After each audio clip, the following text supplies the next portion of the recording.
The teen who mocked a vet grew up to be saved by him. Part 1. The Seeds of Disrespect. In the quiet, affluent suburbs of Oakton, nestled amidst manicured lawns and sprawling mansions, lived a young man named Ethan Blake. Ethan, with his chiseled features and silver tongue, was the epitome of privilege. He was the star quarterback of the high school football team, the darling of his social circle, and the envy of his peers. One day, while strolling through the local park, Ethan encountered a disheveled old man sitting on a bench. The man, with his weathered face and worn-out clothes, held a cardboard sign that read, "Homeless veteran, please help." Ethan, never one to shy away from a cruel joke, approached the man with a smirk. "Hey, old-timer," Ethan sneered. "Why don't you get a real job? You're just a disgrace to society." The old man, whose name was Samuel, looked up at Ethan with sad, weary eyes. "Son," he said, his voice raspy, "I served this country. I fought for your freedom." Ethan scoffed. "Yeah, right. Like that gives you the right to beg for handouts." Samuel sighed, his gaze drifting away. "You wouldn't understand," he muttered. Ethan, feeling a surge of power, continued his verbal assault. He mocked Samuel's appearance, his situation, and his past. He even went so far as to mimic Samuel's limp, a result of a war injury. A crowd began to gather, drawn by Ethan's loud, obnoxious voice.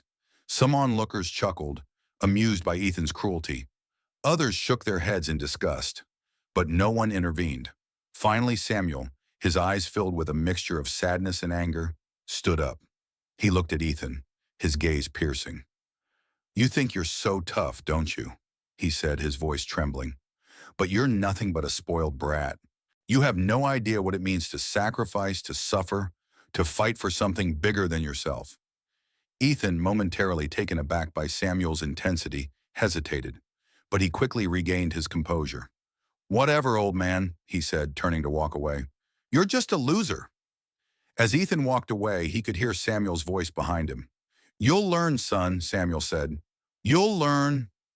Ethan dismissed Samuel's words as the ramblings of a crazy old man, but deep down, a seed of unease had been planted in his heart. Years passed, and Ethan's life took a series of unexpected turns. His athletic career was cut short by a devastating injury. His family's wealth dwindled due to bad investments, and his once charmed life began to unravel. Ethan found himself struggling to make ends meet, working menial jobs and living in a rundown apartment. He was a far cry from the golden boy he once was. One day, while walking home from work, Ethan was attacked by a group of thugs. They beat him mercilessly, leaving him bruised and bleeding.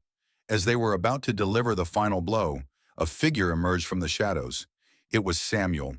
Samuel, despite his age and frailty, fought off the thugs with surprising ferocity. He used his military training to disarm and subdue them, saving Ethan's life. Ethan, lying on the ground, looked up at Samuel with a mixture of shock and disbelief. "Why?" he gasped. "Why did you save me?"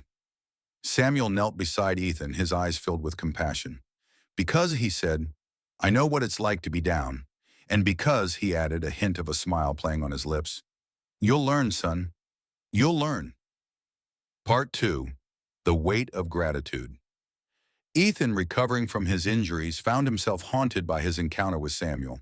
He couldn't shake off the memory of his own cruelty, the way he had mocked and belittled a man who had sacrificed so much. He began to research Samuel's past, learning about his heroic service in the military, the sacrifices he had made, and the trauma he had endured. He learned about the challenges faced by homeless veterans, the struggles they faced to reintegrate into society. Ethan's heart filled with shame and remorse. He realized how ignorant and arrogant he had been, how blind to the suffering of others. He vowed to make amends, to seek forgiveness from Samuel. He tracked down Samuel, finding him living in a homeless shelter. He approached Samuel with humility and contrition, begging for his forgiveness. Samuel, seeing the sincerity in Ethan's eyes, forgave him. He told Ethan that he had seen a spark of goodness in him, even amidst his arrogance and cruelty. He told Ethan that he believed in his capacity for change.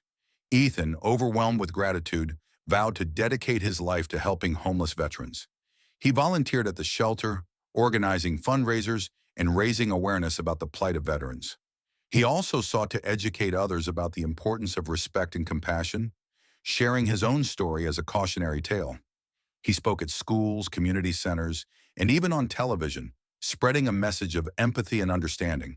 Part 3, the ripple effect. Ethan's transformation had a ripple effect, inspiring others to change their own attitudes and behaviors. He became a symbol of redemption, a testament to the power of second chances. The community of Oakton, once indifferent to the plight of homeless veterans, began to rally behind Ethan's cause. They organized food drives, clothing donations, and job fairs, providing much-needed support to veterans in need. Ethan's efforts even caught the attention of national media, shining a spotlight on the issue of veteran homelessness. The government responded by increasing funding for veteran support programs and enacting legislation to protect their rights. Samuel, watching Ethan's transformation, felt a sense of pride and satisfaction. He had seen the potential for good in Ethan, even when Ethan himself had failed to see it. He had believed in Ethan's ability to change, and he had been proven right. The two men formed an unlikely bond, a friendship forged in the crucible of redemption. They worked together to improve the lives of homeless veterans, their efforts fueled by a shared sense of purpose and a deep respect for one another. Ethan's journey from a spoiled, arrogant teenager to a compassionate, selfless advocate was a testament to the power of human transformation. It was a reminder that even the most hardened hearts can be softened, that even the most misguided souls can find redemption. The story of Ethan and Samuel became a parable of forgiveness, a reminder that everyone deserves a second chance, that even those who have caused pain can find redemption and become agents of change. All right, here's the English version of the continuation of the story, about 5,000 words. Part 4, the Circle of Forgiveness. The story of Ethan and Samuel became a beacon of hope, a testament to the power of forgiveness and the possibility of redemption. It inspired others to seek forgiveness, to mend broken relationships, and to overcome their past mistakes. Ethan and Samuel became close friends, bound by their shared experience of regret and redemption. They worked together to improve the lives of homeless veterans, their efforts fueled by a shared sense of purpose and a deep respect for one another. Ethan, once a spoiled and arrogant teenager, had transformed into a humble and compassionate man. He had learned the value of respect, kindness, and sacrifice. He had learned that everyone deserves a second chance, no matter their past. Samuel, once ridiculed and scorned, was now respected and admired. He had become a symbol of resilience and the strength of the human spirit.